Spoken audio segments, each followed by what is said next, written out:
Mulai. Selamat pagi, Assalamualaikum warahmatullahi wabarakatuh, Bapak. Waalaikumsalam warahmatullahi wabarakatuh.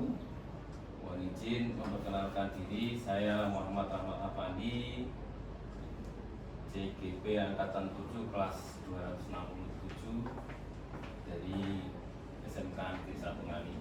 Pada kesempatan yang baik ini, mohon izin saya minta waktunya untuk mengadakan wawancara dengan Bapak perihal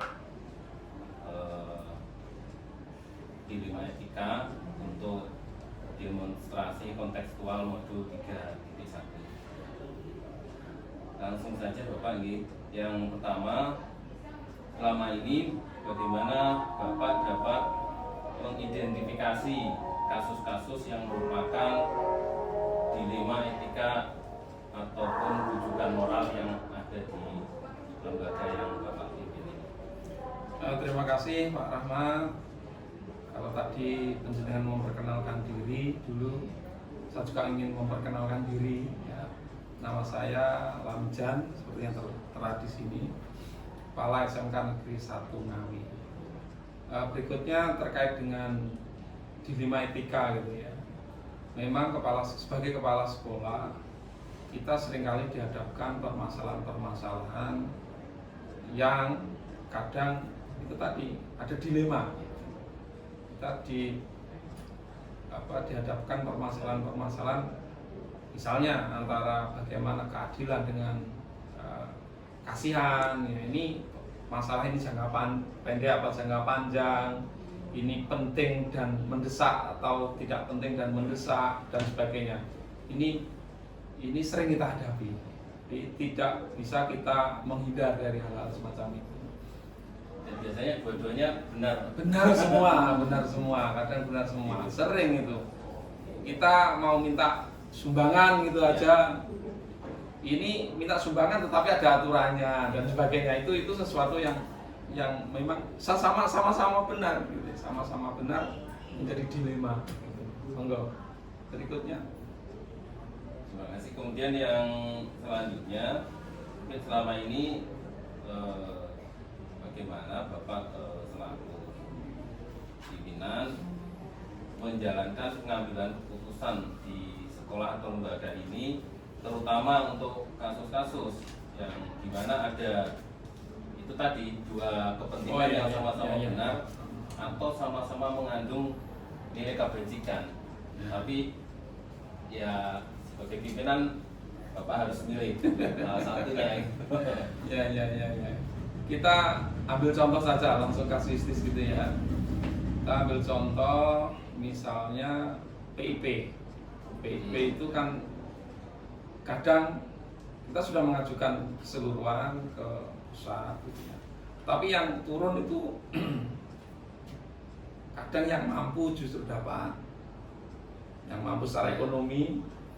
Tapi sebaliknya yang bisa ngirim data surat yang berikutnya yang nggak mampu malah tidak dapat. Ini secara hukum dia benar, ini yang satunya, yang secara realita benar juga.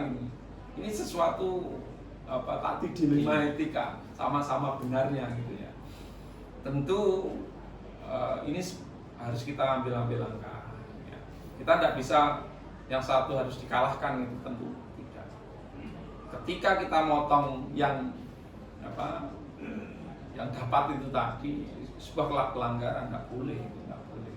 Tentu nggak boleh. Makanya kita harus berhati-hati, itu yang pertama, mengambil keputusan yang sama-sama benar ini kita harus berhati-hati. Tentu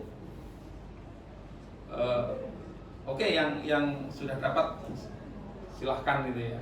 Yang nggak dapat inilah yang tidak mampu dan mungkin ada prestasi-prestasi tertentu, ini yang harus kita kelola. Kita bisa mengambil langkah donatur gitu ya, donatur dari Bapak Ibu guru, donatur dari CSR luar gitu ya, ataupun mungkin kita bisa carikan dari Basnas gitu ya. Ini adalah langkah-langkah berikutnya sehingga tidak merugikan yang tadi gitu ya. Itu, Toh, menyambung pertanyaan selanjutnya itu Oh, iya, iya. langkah-langkah dan prosedur yang prosedur. ditempuh Bapak sebagai pimpinan Iya, untuk iya. memutuskan di antara Gitu.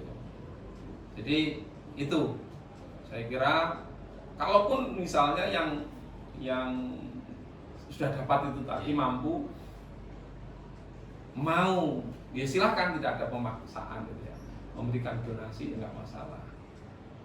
Orang tua secara keseluruhan misalnya secara ekonomi ada, ya kita wadahi kalau memang itu bisa menyelesaikan permasalahan ini. Mungkin itu Pak Rahmat. Di antara prosedur atau langkah-langkah yang sudah Bapak sampaikan tadi, pasti ada langkah yang paling efektif menurut Bapak itu yang mana? Jadi dalam memutuskan sebuah kebijakan itu tadi ya, saya sendiri itu seringkali mengajak musyawarah. Pak Rahmat sendiri pasti paham itu. Jadi saya tidak akan mengambil keputusan secara sepihak dari saya selalu bermusyawarah. Semua stakeholder biasanya saya ajak rembukan, minimal yang berkepentingan gitu ya, minimal akasik yang berkepentingan itu. Setidaknya itu, atau semua dari Bapak Ibu guru, dari komite, dari Pak Kasek, itu yang kita ajak rembukan. Jadi yang paling efektifnya itu tadi musyawarah. Kemudian selanjutnya dari langkah-langkah, prosedur, terus kemudian sudah ada sudah menarik kesimpulan yang paling efektif caranya seperti itu tadi. Pasti dalam setiap kasus atau permasalahan ada muncul tantangan-tantangan. Itu terutama dalam mengambil keputusan itu tadi. Yang biasanya tantangan yang muncul seperti apa? Memang sebuah musyawarah kadang ketika sudah diambil keputusan mufakat gitu ya, biasanya peserta yang diajak musyawarah itu ada sungkan-sungkan ketika musyawarah, sehingga di belakang setelah musyawarah muncul letupan-letupan. Letupan-letupan saya kira itu sebuah tantangan juga gitu ya. Dan intinya ya setelah kita putuskan di sebuah musyawarah, ya sudah kita sepakati bersama, harus kita junjung tinggi bersama, harusnya demikian. Tetapi ya ada oknum-oknum tertentu yang di luar musyawarah muncul letupan-letupan setujuan dan sebagainya. Tapi itu bisa terselesaikan saya kira karena sebuah keputusan. Terima kasih. Terus kemudian dari Bapak sendiri, apakah punya semacam tata kelola atau jadwal atau schedule untuk menyelesaikan permasalahan dilema etika yang muncul? Ya.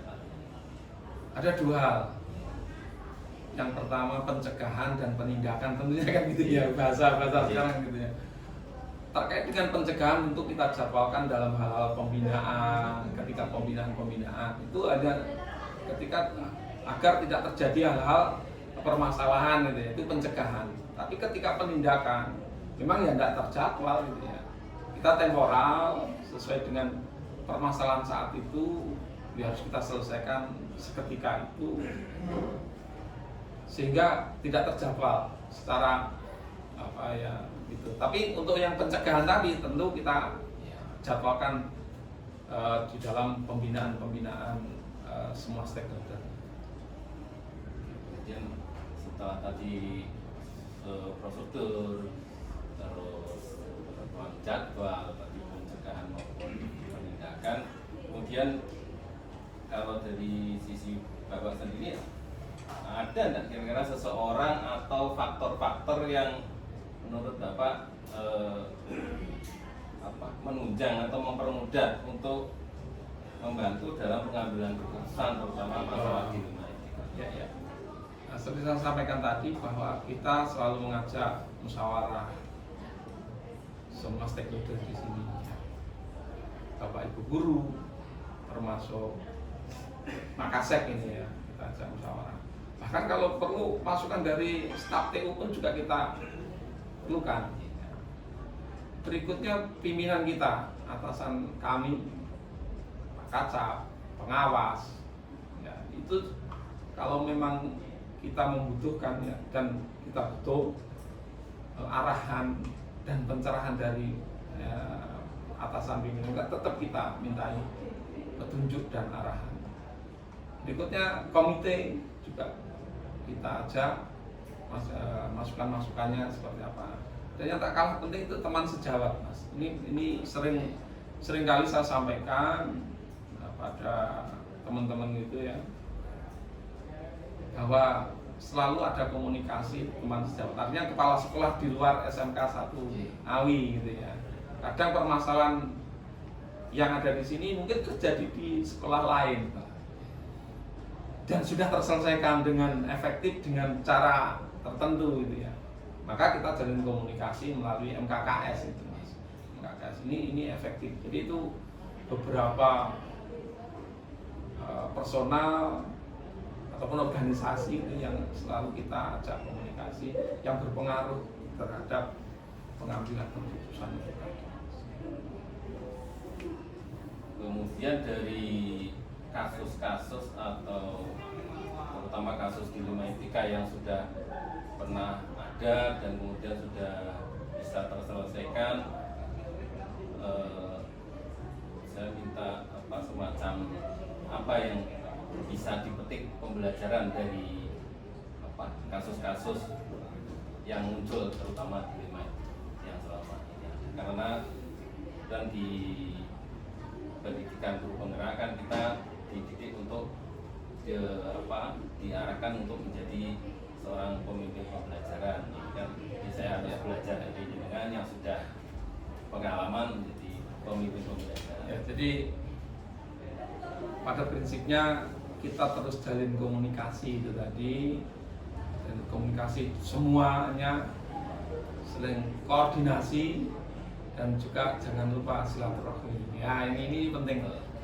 Semakin banyak kita relasi akan relasi semakin banyak, kita akan mampu menyelesaikan persoalan-persoalan itu tanpa kita selesaikan sendiri. Jadi dengan komunikasi, koordinasi itu akan muncul yang namanya ide dalam menyelesaikan permasalahan. Itu intinya. Itu saya kira musyawarah, mufakat itu juga sebuah kata kunci dalam menyelesaikan sebuah persoalan. Melibatkan semua juga. Melibatkan semua itu tadi. Oke Bapak, saya rasa cukup yang perlu saya tanyakan dalam sesi wawancara ini. Saya sebagai CGP mengucapkan terima kasih yang sebesar-besarnya dan mohon doa dan bimbingannya selama pendidikan supaya kami bisa selesai dan sukses menempuh pendidikan sampai dengan akhir. Ya, terima kasih atas waktunya Bapak. Selamat pagi, assalamualaikum warahmatullahi wabarakatuh. Waalaikumsalam warahmatullahi wabarakatuh. Foto bertiga dulu ya.